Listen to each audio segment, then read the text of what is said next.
So we are back with another adventure. Today we're going to take a little break from exploring anything, but we're going to dive a little bit more into like the Civil War history, in particular the state of Oklahoma, where the Cherokee as well as 4 other tribes actually joined the Confederate States of America during the Civil War.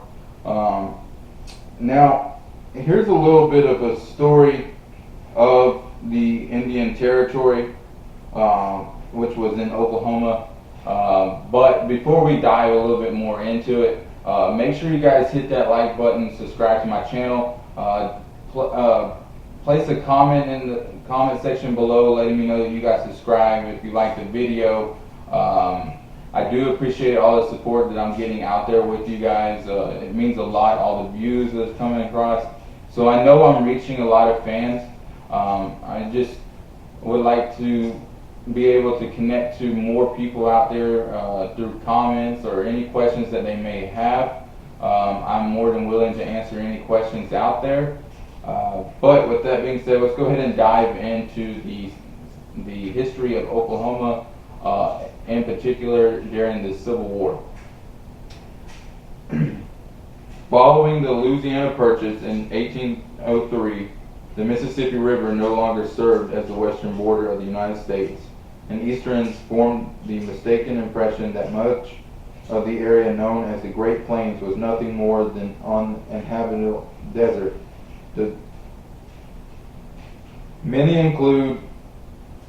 including Thomas Jefferson and those who followed him, envisioned a colonialist zone for Native Americans somewhere on the frontier as a way solving the Indian problem. Having never seen the lands of the Louisiana Purchase, thus self-fashioned experts decided a solution might be to have Indians relocate west of the Mississippi while leaving whites to live unmolested east of the river. This concept was briefly reviewed during the administration of John Quincy Adams. Through the notion of leaving lands west of the Mississippi to the Indians, changed quickly after whites began crossing the river, leading to Arkansas becoming a territory in 1819 and Missouri a state in 1821. So, if you guys look right here, this was actually the flag of the Cherokee Braves.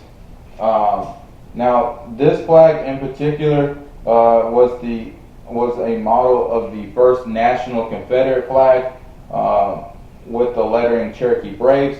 Now, if you look right there in the center of the flag, those red stars actually symbolizing the 5 tribes that joined the Confederacy at the time, Cherokee being one of them. And then right here is a map of the original Indian Territory of 1836. I'll get a screenshot of that as well, and I'll blow it up so you guys can get a better visual. And then this is the Oklahoma flag of today. Now I do have both flags here with me. I do purchase a lot of flags with a lot of historical value. So I do have these 2 flags part of my collection. And then right here, this is actually a quote. Sometimes I examine myself thoroughly, and I will always come to the conclusion that I am not such a bad man, at least as I am looked upon. And that was actually by Stan Watie, chief of the Cherokees. Stan Watie was actually the last Confederate general to surrender.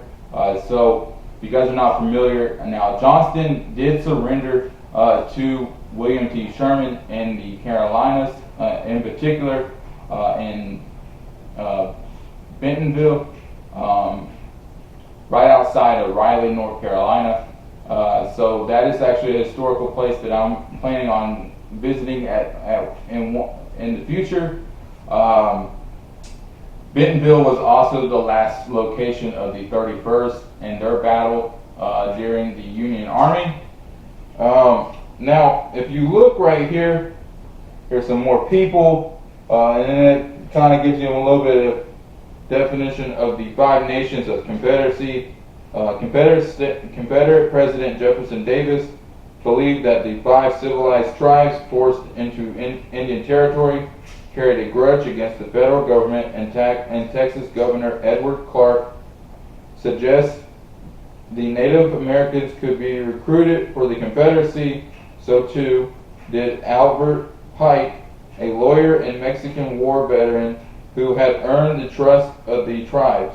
In March 1861, Davis sent Pike as a commissioner to the Indian Territory to assess the possibility of recruiting within the five nations on the pretext that they would be defending themselves from federal invasion. Pike returned to Richmond with the news that he could raise 5,000 warriors. So commissioned Brigadier General on August 15, 1861, Pike returned to the five nations in command of the Department of Indian Territory. Washington had been violating its own treaties with the Native Americans, making the tribes sympathetic to Pike's overturns. And on October 7, 1861, he negotiated a new treaty with Chief John Ross of the Cherokee Nation, the terms of which applied also to the Chickasaw, Choctaw, Creek, and Seminole tribes. The treaty gave the five nations generous new rights, such as being near equals to whites, which the federal government had denied them. So that is the man right there, Pike.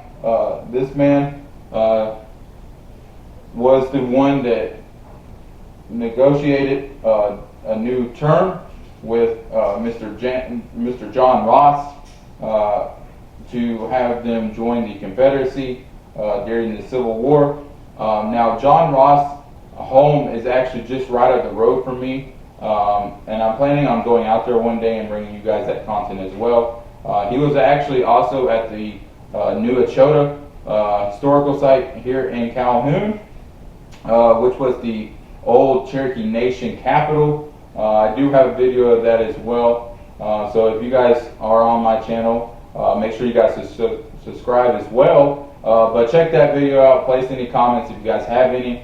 And then right here is Brigadier General Douglas Hancock Cooper, 1815 to 79.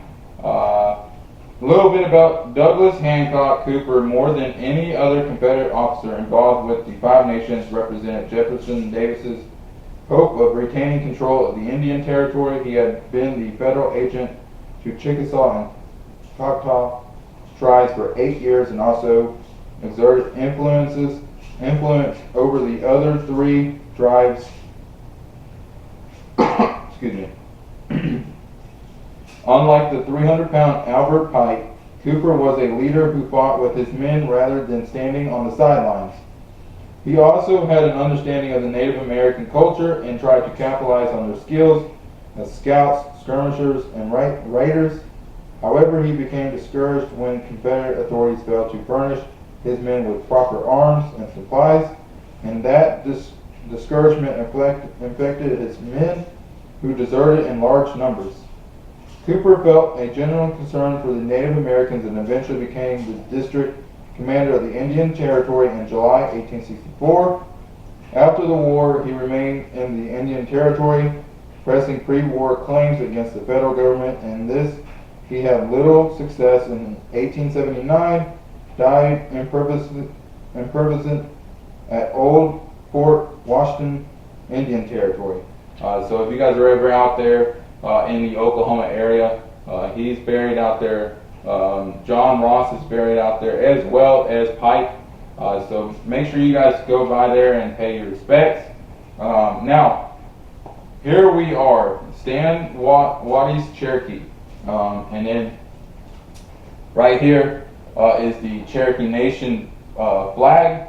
And then that is a picture of Stan Watie, who was the actual last Confederate general to surrender his commands on June 23rd, 1865. So, a little little bit more about it is in December 1863, General Maxey was given command of the Indian Territory. He successfully tied down Union forces, thus stopping a Union invasion of Texas. His success led to a promotion to Major General, and in 1865 he took command of a division, passing the Indian Territory to the Indian General Stan Watie on February 21st, 1865. And then right here, Indian Territory units, Brigade General Douglas H. Cooper's brigade. He had the 1st Chickasaw Mountain Rifles, Daniel McIntosh Creek Regiment, Mixed Battalion, Creeks and Seminoles, 9th Texas Cavalry, 4th Texas Cavalry, and then Stan Watie's Cavalry Brigade was the 1st Cherokee Mounted Rifles, and the 2nd Cherokee Mounted Rifles, as well as the Creek Squadron Oshawa Battalion, Seminole Battalion. Alright, so where I'm reading from is actually this book that I picked up in a Barnes & Noble. It's the Civil War State by State. It gives you a great description of every state in here. And it is packed with a lot of history. Now, Stan Watie, he was a great general. He was involved in many battles. I'll place those in the video as well. But it's just crazy that, you know, we never think of the Native Americans being part of the Civil War until you look more into it, you know, and you knew that something was going on during those times, especially the Louisiana Purchase. You know, we had all that new land out west, so it was, you know, something new for us to be able to discover, let alone trying to work with the Native Americans to, you know, share the land or pass on the land or sell the land or whichever the case may be. But unfortunately, a lot of times it was more through bloodshed that we were able to gain most of the land out west, and then, you know, pushing them out west to what is now Oklahoma, where most of the Indian reservations are actually set up today, as well as the Cherokee, the other tribes that I mentioned earlier. Now there is a Cherokee Nation tribe in Cherokee, North Carolina. They're actually called the Eastern Band of Cherokee. They're actually located in Cherokee, North Carolina.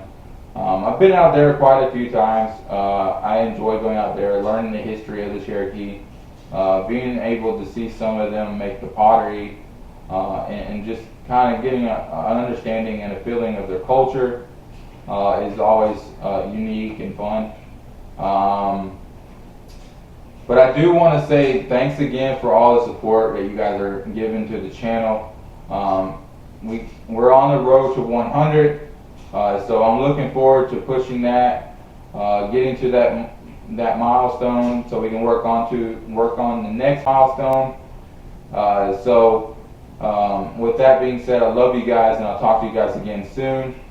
Make sure you guys check out the Facebook page as well. Love you guys, and talk to you guys again soon.